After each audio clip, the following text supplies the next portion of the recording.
Hello student, আজ আমরা পলাশির যুদ্ধ 1757 সালে 23 জুন যেটা ঘটেছিল সিরাজউদ্দৌলার সাথে রবার্ট ক্লাইভের মূলত, তো সেই যুদ্ধটার পেছনের কাহিনীটা পড়বো। এর আগে আমি ফারুক সিয়াদ ফরমানের একটা ক্লাস দিয়েছি ইউটিউবে, সেই ক্লাসটা দেখবে, এবং বাংলার নবাবী শাসনকাল স্বাধীন নবাব সেইটাও দিয়েছি, দুটো দেখবে সবাই।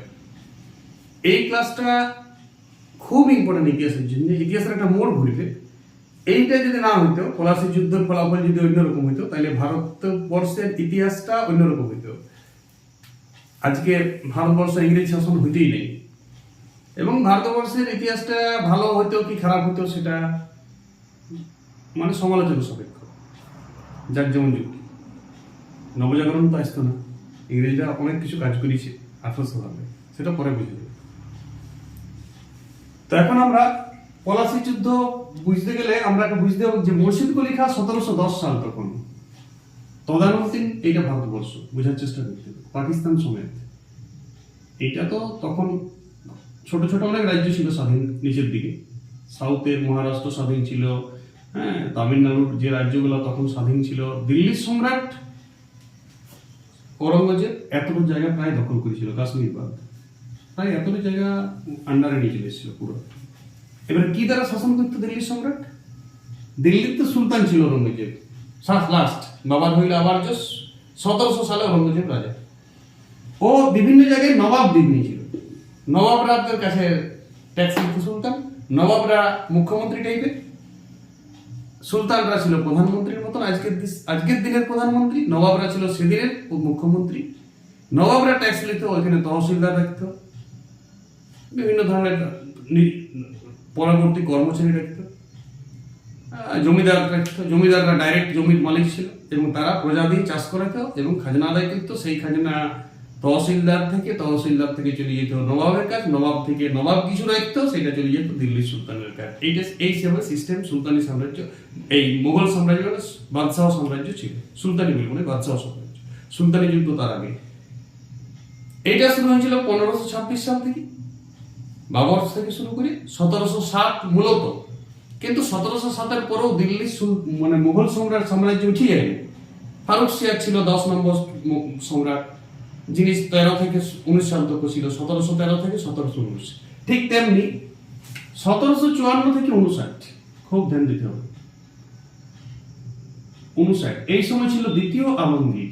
দেখো, আলমগীর ঔরঙ্গজেব আলমগীর উপাধি নিয়েছিল, আবার ইয়াকে দ্বিতীয় আলমগীর বলা হয়তো। এই বাদশাটাকে মনে রাখতে হবে। ইয়ার সময়কালেই মানে 54 থেকে 59 ছিল, তো সেই সময় 57 সালে মাঝে পলাশি যুদ্ধটা হয়েছিল। মানে যদি বলে পলাশি যুদ্ধের সময় দিল্লির সম্রাট কে ছিল, তখন দিল্লির সম্রাট ছিল দ্বিতীয় আলমগীর। অত সিরিয়াস লিখো না, নবাবরা প্রায় স্বাধীন হয়ে গেছিল, নবাবরাই চালাইত। ঔরঙ্গজেবের মৃত্যুর পর বাকি যে সম্রাটরা ছিল অত ঢিল ছেড়ে দিয়েছিল, মানে একচেটিয়া দখল করতে লেগেছিল, যেখানে নবাব সেইখানে রাজা বলতে গেলে। কেউ ধরো মহারাষ্ট্রের নবাব, তো মহারাষ্ট্রটাও দেখতো, রাজস্থানের নবাব রাজস্থানটাকে কন্ট্রোল করে নিয়েছিল। বাংলার নবাব ছিল ঔরঙ্গজেবের মৃত্যুর পরে মুর্শিদ কুলি খানের সাথে ঔরঙ্গজেবের রিলেশন খুব ভালো ছিল। ঔরঙ্গজেব মুর্শিদ কুলি খানের কাছ থেকে অনেক টাকা আদায় করতে, যখন ও দক্ষিণাত্য অভিযান করেছিল, সৈন্যও নিত, দুজনকে মুর্শিদ কুলির মতামত নিত। ঔরঙ্গজেব অত বাংলারা দেখতো না, মুর্শিদ কুলি করতো। তো ঔরঙ্গজেবের মৃত্যুর পর 1710 সালে নবাব পদ পেয়েছিল কে? মুর্শিদ কুলি খাঁ। বাংলা, বিহার, উড়িষ্যা, আজকে যেটা বাংলা, আজকে যেটা বিহার, আজকে যেটা উড়িষ্যা। ঝাড়খণ্ড তখন ছিল না, ঝাড়খণ্ড বিহারেই ছিল। এই তো ঝাড়খণ্ড তো রিসেন্ট 2002 সালে ভাগ হয়েছে, বুঝে আসছে কথা? তাহলে এই জায়গাটা মুর্শিদ কুলির দখলে ছিল। মুর্শিদ কুলি খাঁ অনেকদিন রাজত্ব করেছিল, ফারুক সিয়াদ ফরমান অনুযায়ী রাজত্ব করত। ইংরেজ ইস্ট ইন্ডিয়া কোম্পানির খোলা ছাড় ছিল পুরা। 1717 সালে ফারুক সিয়াদ ফরমানের পর মুর্শিদ কুলির মন খারাপ লাগতো, কারণ ফারুক সিয়াদ ফরমানের ক্লাসটা কিন্তু দেখেছিল, মানে অবাধে ট্যাক্স করতে পারছিল। এই আমি পশ্চিমবাংলার ম্যাপটা আঁকবো, এই ম্যাপটা সবসময় আঁকবো না, আমি পশ্চিমবাংলার ম্যাপ দিয়ে বুঝাবো। এবারে পশ্চিমবাংলা, বাংলাদেশ, বিহার এরকম করে জুম করবো। সেই জায়গাটা মূলত এই পশ্চিমবাংলা, ধরো আজকে যেটা ভৌগোলিক ম্যাপ, তার মধ্যে বাংলাদেশটাও ভেবে নেবে, বিহারটাও ভেবে নেবে, পুরাটা উড়িষ্যাটাও ভেবে নেবে। এই এলাকাটা মুর্শিদ কুলি খাঁ কন্ট্রোল করত। এবং মুর্শিদাবাদ, আজকে যেটা মুর্শিদাবাদ, ভাগীরথী হুগলি নদীর তীরে, সেইখানে রাজধানী স্থাপন করেছিল। এই জায়গাটা রাজধানী ছিল। হ্যাঁ, বিহারের দিকটা কাউকে দেখতে দিত, একা তো দেখা সম্ভব হয়। উড়িষ্যার দিকটা কোনো সুবিধার রেখে দিয়েছিল, বা ঢাকা দিকটা দেখতো কেউ, নিজেও কিছু তো দেখতো। আর তো জমিদার তো হাজার হাজার জমিদার ছিল এই এলাকাটা জুড়ে। এইভাবে দেশ মানে বাংলাটাকে চালাচ্ছিল। দিল্লির সুলতান মাঝে মাঝে খোঁজ নিত, আমি দিল্লি, এইটা আমার দিল্লি, হ্যাঁ, দিল্লির সুলতান মাঝে মাঝে খোঁজ নিত। কিন্তু ইস্ট ইন্ডিয়া কোম্পানি আবার 1698 সালে কলকাতাতে হেড অফিস বানিয়েছিল। শুনো, ইস্ট ইন্ডিয়া কোম্পানি যেমন তেমনি অন্য দেশেরও কোম্পানি ছিল। ফ্রান্সের ইস্ট ইন্ডিয়া কোম্পানিটা ইংল্যান্ডের। ইস্ট ইন্ডিয়া কোম্পানি 1498 সালে পর্তুগাল এসেছিল প্রথম। দেখো, ইউরোপ মহাদেশ থেকে যুগ যুগ ধরে লোক এসেছে এইখানে। 1498 সালে পর্তুগাল, মানে ক্রিশ্চিয়ানো রোনাল্ডো, যে তাদের ইস্ট ইন্ডিয়া কোম্পানি ছিল। তারপরে 1602 সালে হল্যান্ড এসেছিল। তাহলে 1498 সালে পর্তুগাল, 1602 সালে নেদারল্যান্ড, তারপরে 1608 সালে ইস্ট ইন্ডিয়া কোম্পানি ইংরেজরা এসেছিল। তখন জাহাঙ্গীরের শাসনকাল ছিল। সেই আমি বলেছি ওইটা অন্য ক্লাস দেখবে। সেই পশ্চিম ভারতে এসেছিল প্রথম। তারপর ওরা ভারতের 3টে জায়গায় ওরা দখল করেছিল। একটা হচ্ছে মুম্বাই, মাদ্রাজ আর কলকাতা। 3টাতে ব্যবসা করতে জাস্ট। তো ইস্ট ইন্ডিয়া কোম্পানি ফারুসিয়ার ফরমান পাওয়ার পর থেকে অল্প অন্য যারা ব্যবসা করতো, ফ্রান্স, নেদারল্যান্ড বা দেশেরও তো জমিদাররা ব্যবসা করতো, দেশেরও তো সওদাগর ছিল নানা আমাদের, বা অন্য দেশ থেকে আসতো, বিদেশ থেকে আর্মেনিয়া জাহাজ আসতো, বিভিন্ন দেশ থেকে জাহাজ আসতো, ইটালি থেকে জাহাজ আসতো, তারাও ব্যবসা করতে চলে যেত, থাকতো না। মানে কিছু ভ্রাম্যমান ব্যবসায়ীও ছিল। কথা বুঝে আসবে। 4টা তো স্থায়ী ছিল, ভারতে থাকতো, আর ভারতে শিবির গাড়ি ছিল। ইস্ট ইন্ডিয়া কোম্পানি তাদের থেকে বেশি, মানে ওদের বিনা ট্যাক্স, বছরে একবার 3000 টাকা দিলে এই বাংলা জুড়ে ও ব্যবসা বাণিজ্য করতে পারত। ওয়ার নৌকা আটকানো যাবে না, ওয়াতে জমিদার ট্যাক্স নিতে পারবে না, ওয়াকে নবাব ট্যাক্স নিতে পারবে না, তহসিলদার ট্যাক্স নিতে পারবে না, সুবেদার ট্যাক্স নিতে পারবে না। ওয়ার নৌকা ফ্রি একদম, মানে কেউ আটকাতে পারবে না। এখন দেখি ট্রাক টাকা পুলিশে পয়সা নেই। তেমনি জমিদারের এলাকা দিয়ে নৌকা ফিরেলে জমিদার ট্যাক্স নিত। আর ভাগীরথী হুগলির নৌকা দিয়ে তখন তার গাড়ি ছিল না, নৌকা, নদী, এইসব দিয়ে, পদ্মা নদী, এগুলোতে ব্যবসা বাণিজ্য চলতো পুরো। বাংলাদেশের মেঘনা নদী, পুরাতন নদী, বাংলাদেশ ভাবো, এদিকে দামোদর, এই নদীগুলোর ব্যবসা চলত। নৌকা চলত, বিভিন্ন মালপত্র আমদানি রপ্তানি। সেখানে যে জমিদারের এলাকা দিয়ে নৌকা ফিরেতো সেই জমিদারও ট্যাক্স নিত। সেইগুলা দূর হয়ে গেল ফারুসিয়ার ফরমানের পর। ফলে মুর্শিদ কলিও রাখতো। মুর্শিদ কলির পর সরফরাজ খান 1727 সালে 13 দিনের জন্য একবার নবাব হয়েছিল। মুর্শিদ কলির মৃত্যুর পর তার ছেলে সরফরাজ খান ছোট ছিল, অনেক আক্রমণ ছিল বিভিন্ন দিক থেকে। তখন সুজাউদ্দিন ওর জামাতা, মানে মুর্শিদ কলির যে মেয়ের স্বামী, তাকে করা হয়েছিল 1727 সালে। 39 সম্পর্ক ছিল। ও মোটামুটি টেকে রেখেছিল ভালো এইখানটা বাংলাটা। তার মৃত্যুর পর সরফরাজ খান আবার হয়েছিল। তখন মোটামুটি বিহারটা দেখতে একজন লোক, মানে সুবেদার টাইপের ছিল, সে আবার আক্রমণ করল রাজাকে, নিজের রাজাকে, মানে নিজের নবাবকে। নবাব মানেই তখন রাজা। তো সরফরাজ খানকে পূর্ণিয়া গিরিজার যুদ্ধ 1740 সাল, সেই গিরিজার যুদ্ধে একে হারাই দিল। এবং আলীবর্দী খান, একটা অন্য বংশের লোক, সে মুর্শিদাবাদের সিংহাসনে, নবাবের সিংহাসনে বসে। কথা বুঝে এসছো কিনা? 1740 সালে মুর্শিদ কলি রাজা হলো।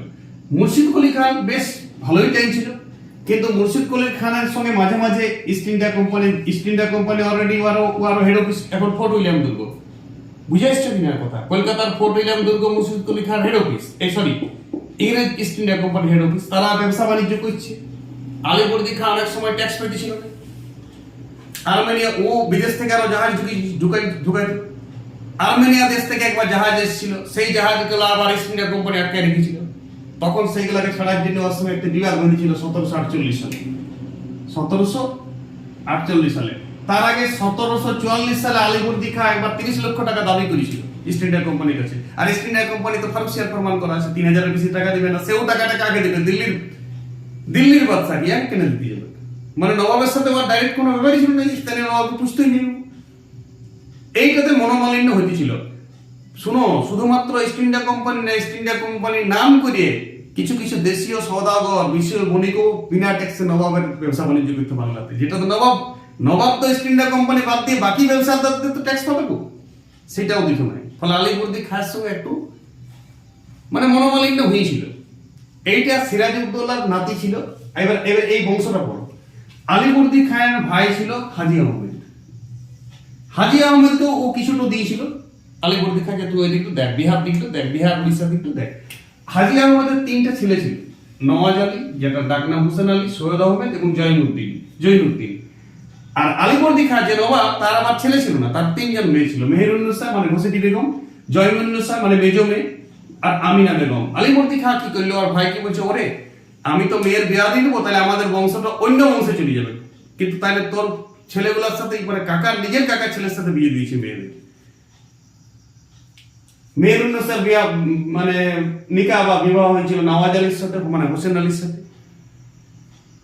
মানে এর ভাইপো হচ্ছে আলীবর্দী খানের ভাইপোর সাথে মেয়ের বিয়া দিয়ে দিয়েছিল। কথাটা বুঝে আসছে না?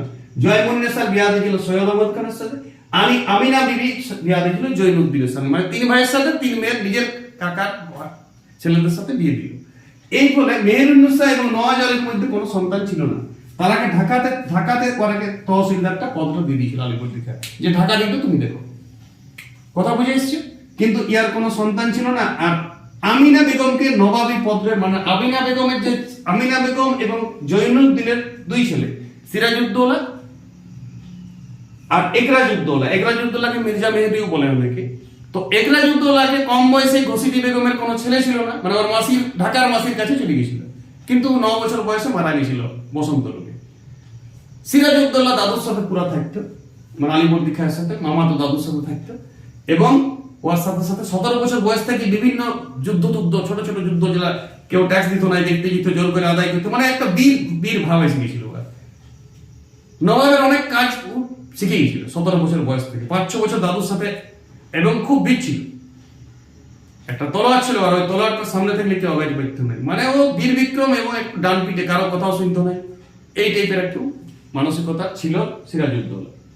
জয়মুন্নেসার একজন ছেলে ছিল, ওর নাম শৌকত জং, সৈয়দ আহমেদ, মানে সিরাজউদ্দৌলার মাসির ছেলে হচ্ছে, এ বড় ছিল। শৌকত জং তাহলে রাজা হওয়ার, ও নবাব হওয়ার ছিল। কিন্তু আলীবর্দী খাঁর মৃত্যু হয়েছিল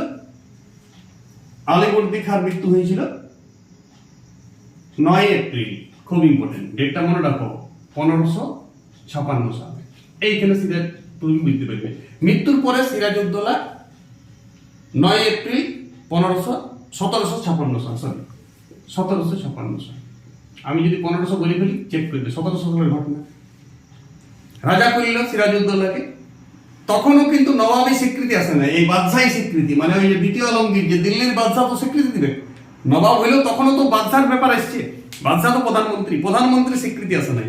কারণ শৌকত জংও তো রাজা হওয়ার চেষ্টা, ঘসিটি বেগমের ইচ্ছা ছিল শৌকত জং রাজা হোক, কারণ এর ব্যবহার ভালো ছিল না, এর হটকারিতা ছিল। কার? সিরাজউদ্দৌলাকে দেখতে পেত না কেউ না।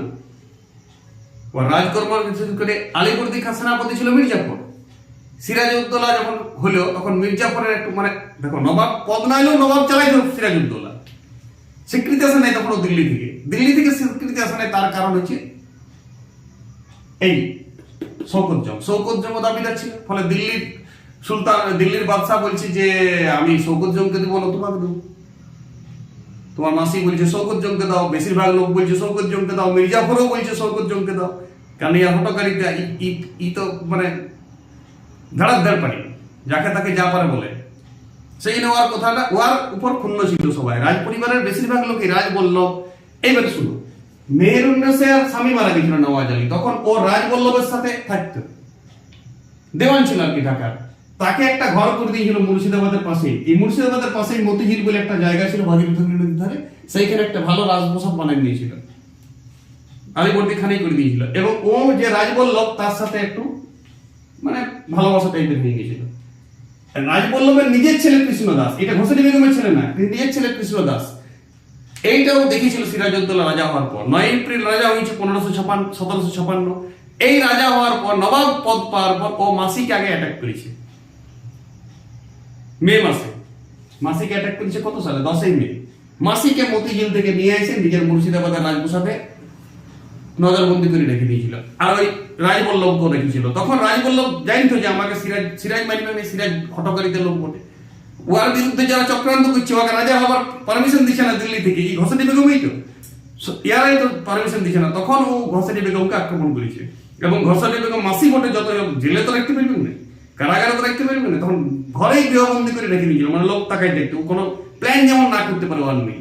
রাজবল্লভকে অ্যারেস্ট করে দিয়েছিল। রাজবল্লভের ছেলে, রাজবল্লভ এটা জানতো, তার আগেই ওকে করেছে কৃষ্ণদাস বলে যে ছেলেটি ছিল, সেই ছেলেটিকে কলকাতায় পাঠিয়ে দিয়েছে সেফ জোনে। ইংরেজদের কাছে, মানে ইস্ট ইন্ডিয়া কোম্পানিতে পাঠিয়ে দিয়েছে যে তোমরা ইয়াকে দেখবে, এবং প্রচুর ধন টন টাকা পয়সা দিয়ে দিয়েছিল, যেটা ও ঢাকাতে তুলতো সেই টাকাটা পাঠাই ফেলে সিরাজউদ্দৌলা। সিরাজউদ্দৌলা নবাব হওয়ার পরে দেখছি ট্যাক্স গুলো কোথায় গেল, ট্যাক্স ধরেছি খরচ করি যে আমাদের কই খাজনা কই। তখন ওই খাজনাটি রাজবল্লভ নিজে ওর ছেলেটাকে দিয়ে কলকাতায় পাঠিয়ে দিল, কৃষ্ণদাসকে দিয়ে। শুনো এবারে এইটা সিরাজউদ্দৌলা বিরাট রাগ। কৃষ্ণদাসকে কেনে সাহায্য দিল east India company, fort William দুর্গে রাখিয়ে দিয়েছিল সেফ জোনে, প্রহরী দিয়ে পুরা। এইটা বিরাট রাগ ছিল কার উপর? সিরাজউদ্দৌলার। এইটা একটা ফরাসি যুদ্ধের মানে ইন্ধন যোগাইছিল। ও তখন কাসিম বাজারে কুঠিতে আক্রমণ করে। শুনো, এইটা তো ফোর্ট উইলিয়াম দুর্গ, নবাবের কাছে নবাবের ট্যাক্স গুলা, নবাবের ওইখানটায় ব্যবসা করার জন্য বিভিন্ন জায়গায় কুঠি ছিল, হেড অফিস থেকে আবার বিভিন্ন জায়গায় কুঠি ছিল ইস্ট ইন্ডিয়া কোম্পানি। তো কাসিম বাজার কুঠি ছিল মুর্শিদাবাদের সামনে। সিরাজ বলেছে কাসিম বাজার কুঠি আক্রমণ করে দিয়েছে। আমার দাদু বলে গেছে ইস্ট ইন্ডিয়া কোম্পানিকে দেখবি, এত ভালো লাগে, অবাধে ব্যবসা করছে, ফারুসিয়ার ফরমানটিকে ভালো চোখে দেখে নেয়। কাসিম বাজার কুঠি আক্রমণ করে দিয়েছিল 9 জুন। দেখো, একজন এপ্রিল মাসে 9 এপ্রিল রাজা, 10 মেতে মাসিক আক্রমণ, 9 জুনে কাসিম বাজার কুঠি আক্রমণ। কাসিম বাজার কুঠিতে হেড ছিল ওয়াটস বলে একজন, মানে একজন কর্মচারী ছিল, যেটা ইস্ট ইন্ডিয়া কোম্পানির কর্মচারী, কাসিম বাজারের হেড।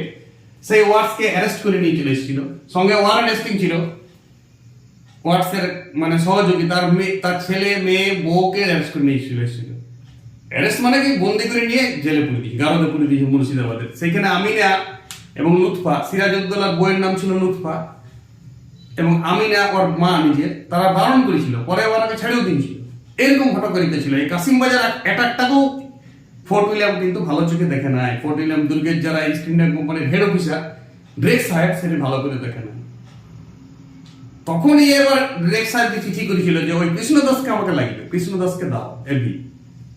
তার আগে ওই যেটা আমি বললাম, ওই আলিবর্দী খা এবং মেহেরুন্নেসা, ওই ওর মাসি শৌকত জমকে তার আগে 10 অক্টোবর কৃপা ধ্যান দে 1556, 10 অক্টোবর 1756, 10 অক্টোবর পূর্ণিয়ার যুদ্ধ, এটা মণিহারের যুদ্ধ বলে, ওকে হারাই নিয়েছে। এবং তখন তারপরে ও দিল্লির যে দ্বিতীয় আলমগীরের থেকে পুরা পারমিশন, শৌকত জংকে পূর্ণিয়ার যুদ্ধে হারাই নিয়েছে, নিজের মাসি ছেলেকে মরাই নিয়েছে, মৃত্যু হয়েছিল। এইটা 10 অক্টোবর, ধ্যান দেবে। দেখো, মেতে মাসিকে মতিঝিল অ্যারেস্ট করলো, 7 মে 5 মে, ডেটটা কোনো বড় কথা নয়, তুমি একটা ডেট করো। 10 মে কাসিম বাজার কুঠি, 9 জুন, মে মাসের পরেই June, October, July, August, September, October, সেই বছরেই 1756 সাল পূর্ণিয়ার যুদ্ধে শৌকত জংকে পরাস্ত করে পুরাপুরি পারমিশন পাই গেল নবাব পদটা। আর কোনো রইল না। ইয়া দুজনা কি যে ওকে বাধা দিতেছিল নবাব পদ পাওয়াতে, মানে নবাব বসে গেছিল, কিন্তু পারমিশন দিল্লি থেকে আসে না, এটা কোনো অনুমতিটা আসে না। অনুমতিটা তো দরকার, অনুমতিও চলে এসেছিল তারপরে। এই সকল কারণে ও দেখো আভ্যন্তরীণ রাজপ্রসাদে মির্জাফরের মীর মদন বলে একটা লোককে, মীরমোহন বলে লোককে কিছু কিছু সেনাপতির দায়িত্ব দিয়েছিল, যেটা কমপ্লিট সেনাপতি ছিল মির্জাফর। কিছু কিছু পদ, অশ্বারোহী, কিছু পদাতিক বাহিনী, কিছু ঘোড়া বাহিনী কাকে দিয়েছিল? মীরমোহনকে, মোহনলালকে। সেইটা মির্জাফরের রাগ। মির্জাফরের ছেলে মিরন ছিল, সিরাজউদ্দৌলার বয়সেই ছিল প্রায়। সিরাজউদ্দৌলা তো 23 বছর বয়সে নবাব হয়েছিল এখানে, 17 বছর থেকে দ্বাদশ শতকে কাজ করতে, 23 বছর নবাব হয়েছিল। এত সকল কারণে এ কিন্তু পরে আবার ওই ফোর্ট উইলিয়াম দুর্গ 20 জুন আক্রমণ করে দিয়েছিল। শৌকত জংকে হারালে কততে? 10 জুন। ব্যাপারটা ধ্যান দাও। শৌকত জংকে হারালে কত সালে? 1556 সালের 10 জুন, 10 অক্টোবর, সরি, একে পরে হারিয়েছে। তার আগে কলকাতা দুর্গ আক্রমণ করেছে 20 জুনে, তারপরে শৌকত জংকে হারিয়েছে। এটা আমি বলতে ভুলে গেছি। মাসিকে অ্যারেস্ট করেছে, তারপরে 9 জুন কাসিম বাজার লুট করেছে। কাসিম বাজারে যখন লুট করেছে তখন ফোর্ট উইলিয়াম থেকে বাধা এসেছিল, ফোর্ট উইলিয়ামকে চিঠি করেছিল কৃষ্ণদাসকে লাগবে। কাসিম বাজার অ্যাটাক করেছে ওই কারণে, কৃষ্ণদাসকে জন্য। কৃষ্ণদাস কথায় কিছু বলো, কাসিম বাজার ধ্বংস করে দিয়েছে, অ্যারেস্ট করে নিয়ে চলে এসেছে। কৃষ্ণদাসের উপর বিরাট রাগ, যে কৃষ্ণদাস মাসির চেলা ছিল, মাসির যে ভালোবাসা ছিল, রাজবল্লভ তার ছিল, আমাকে চায়। ফোর্ট উইলিয়াম 20 জুন অ্যাটাক করেছে, ওইখানে মানিক চাঁদকে বসে নিয়েছে, নিজের একজন কর্মচারী। ফোর্ট উইলিয়ামের নাম চেঞ্জ করে আলীনগর, দাদুর নাম আলিবর্দী খা। আলীবর্দী খানের নামে ফোর্ট উইলিয়াম দুর্গটার নাম আলীনগর করে দিল, কলকাতার নামটা আলীনগর করে দিয়েছিল এই এলাকাটার নামটা। এবং ইংরেজ যত কর্মচারী ছিল খেতে দিয়েছে, ওইখানে বলা হয় একটা হত্যা হয়েছে। তবে ঐতিহাসিক অক্ষয় কুমার দত্ত এবং বিহারীলাল চক্রবর্তী এইটা 146 জনকে হত্যা করেছিল নাকি একটা অন্ধকার ঘরে, সেটা মানে নাই। যাবতীয় রেকর্ডটা কিন্তু খারাপ হয়েছিল, সবাই জেনে গিয়েছিল, একদম ইংল্যান্ড তক জেনে গিয়েছিল, ইস্ট ইন্ডিয়া কোম্পানি যেখানে ঘর দেশ, তারাও জেনে গিয়েছিল যে 146 জন লোককে মেরে দিয়েছে। এত সকল কারণে এর উপর একটা ক্ষোভ জন্মাইছে সবাই, ঘরের যারা আভ্যন্তরীণ ওয়ার সেনাপতিরও ক্ষোভ জন্মাইছে, জগৎ সেঠেরও ক্ষোভ জন্মাইছে, রাজবল্লভেরও ক্ষোভ জন্মাইছে, ইয়ার লতিফুর ক্ষোভ জন্মাইছে। এই লোকরা ওর বিরোধী চলে এসেছে, একদম প্রসাদের মধ্যে মাসি তো ছিলেন ঘসিটি বেগম, মির্জাফরের ছেলে মিরন, তার জামাই মীর কাসিম, এগুলো সব একজোট হয়ে গেছিল। রাজবল্লভ একা ছিলেন, অনেক ধরনের রাজবল্লভ ছিল, জগৎ শেঠ ছিল অনেক ধরনের, প্লাস ওয়ার্ড সাহেব। তখন ইংরেজরা এই 146 জন যে মারি গেছে, তখন মাদ্রাজ থেকে রবার্ট ক্লাইভ বলে একজন বীর যোদ্ধাকে পাঠাইলো কলকাতাতে, বুঝতে পেরেছ? এইটা 1557 সালে পাঠিয়েছে, 1757 সালে। এবং সঙ্গে পাঠিয়েছে অ্যাডমিরাল ওয়াটসনকে পাঠাইলো কলকাতাতে। তারপরে ওরা কলকাতা পুনরুদ্ধার করলো। তারপরে আস্তে আস্তে এবারে এই রবার্ট ক্লাইভের সাথে দেখো কিভাবে রবার্ট ক্লাইভ অ্যাটাক করবে। পলাশি যুদ্ধ হইলো, আস্তে আস্তে চন্দননগর বলে একটা কুঠি ছিল, ওটা ফরাসিতে ছিল। সেই কুঠিটা নবাবের সাথে ভালো রিলেশন, ফরাসিরা ব্যবসা করতো তো নবাবকে ট্যাক্স দিয়ে, বুঝো, ওরা তো ফরমেন পাই নাই ফারুসিয়ার থেকে। ফরাসিরা ব্যবসা করতো, নেদারল্যান্ড ব্যবসা করতো, এইটা নবাব ভালো চোখে দেখতো। নবাব কার কাছ থেকে ট্যাক্স পাইতো নাই বলো না? ইস্ট ইন্ডিয়া কাছে। ইস্ট ইন্ডিয়া কোম্পানি ইংল্যান্ডের যেটা ছিল তাদের সঙ্গে ওরা রাগ ছিল শুধুমাত্র, যেহেতু ওয়ার ট্যাক্সটা পাইতেছিল না। এবং নবাবরা নিজেদের এই ইস্ট ইন্ডিয়া কোম্পানি আরো মানে অনেক কিছু স্বাধীনতার সাথে সাথে দেশীয় লোকগুলাকেও ব্যবসাতে নামাই দিয়েছিল। ওয়ার নৌকা বা ওয়ার জাহাজে দেশীয় লোকগুলা চোরা কারবার করতো। ইস্ট ইন্ডিয়া কোম্পানি জাহাজে এমনি লোকের মাল আসতো, ইস্ট ইন্ডিয়া কোম্পানির মালটা নাহলে ছাড়ি দিয়েছে ফারুসিয়া, এমনি লোকের তো ছাড়ি দিয়ে নাই, সেটাও পেছনে ট্যাক্স নবাবের রাগ ছিল ওদের উপর। কিন্তু ফরাসির সঙ্গে চন্দননগর কুঠি ছিল ফরাসিতে, হুগলিতে। আরে কলকাতার সামনেই তো চন্দননগর, বোঝার চেষ্টা করি, হুগলিতে ধরে এটা কলকাতা হলে এখানে চন্দননগর। ফরাসিদের মানে কুঠি ছিল, উপনিবেশ তো ছিল না কুঠি, তখন তো উপনিবেশ নেই। সেই কুঠিটাকেও আক্রমণ করেছিল পরে রবার্ট ক্লাইভ। কাটোয়া দিয়েছিল, কাটোয়া থেকে পলাশির প্রান্তরে কি করে যুদ্ধ হয়েছে, যুদ্ধের কারণ পড়বো, এটা আমার ছিল যুদ্ধের প্রেক্ষাপট। তার আগের ঘটনাটা বললাম যে কি পরিস্থিতি ছিল, সিচুয়েশন কি, কার সাথে কার রিলেশন, কারণে পয়েন্ট দিয়ে কারণ পড়ানো হবে, 7-8টা কারণ দিয়ে। এইখানে তার কারণ বলা হবে না, এটা প্রেক্ষাপট। যুদ্ধের আগের ঘটনাটা তোমাকে বুঝতে হবে, তবে তুমি কারণ ভালো বুঝতে পারবে। প্রেক্ষাপট বুঝলে কারণ নিজে বানাই লিখতে পারবে। তাহলে আশা করি বুঝতে পেরেছো। ডেট এবং যুদ্ধের ডেট, আক্রমণের ডেট, কাসিম বাজার কুঠি আক্রমণ খুব ইম্পর্টেন্ট। রাজা হয়েছে নবাবের পদে বসেছে 9 এপ্রিল। ফির আক্রমণ করেছে মাসিকে 10ই মে, মানে মাসির যেটা রাজবল্লভ সমেত কৃষ্ণদাস তার আগে পালান নিয়েছে, ওরা জাইনতে আক্রমণ করবে। ঘসিটি বেগম এটা 10ই মে মতিঝিল আক্রমণ করেছিল, মাসিকে অ্যারেস্ট করে নিয়ে এসেছিল, রাজবল্লভকে অ্যারেস্ট করেছে। 9 জুন কাসিম বাজার আক্রমণ খুব ইম্পর্টেন্ট। 20 জুন কলকাতার দুর্গ আক্রমণ, ফোর্ট উইলিয়াম দুর্গ। 10ই অক্টোবর পূর্ণিয়ার যুদ্ধ, যেটা মণিহারার যুদ্ধ নামে পরিচিত, সৈকত জং খতম। এই 4টা ডেট খুব ইম্পর্টেন্ট, 4টা ডেট মনে রাখো আপাতত। তারপর আরো আমি কিছু ডেট দেবো, যেটা 1757 সালে যুদ্ধের সময় বলবো। যুদ্ধের দিনগুলোতে কিছু কিছু ডেট আছে, বা যুদ্ধের 5-6 দিন আগের থেকে কিছু ডেট আছে, সেই ডেট। এখন 1756 সালের এই 4টা ডেট প্রেক্ষাপটে মনে রাখতে হবে তোমাকে। ফার্স্ট 9 এপ্রিল সিরাজউদ্দৌলা সিংহাসনে বসছিল, যদিও অনুমতি আসে নাই দিল্লি থেকে।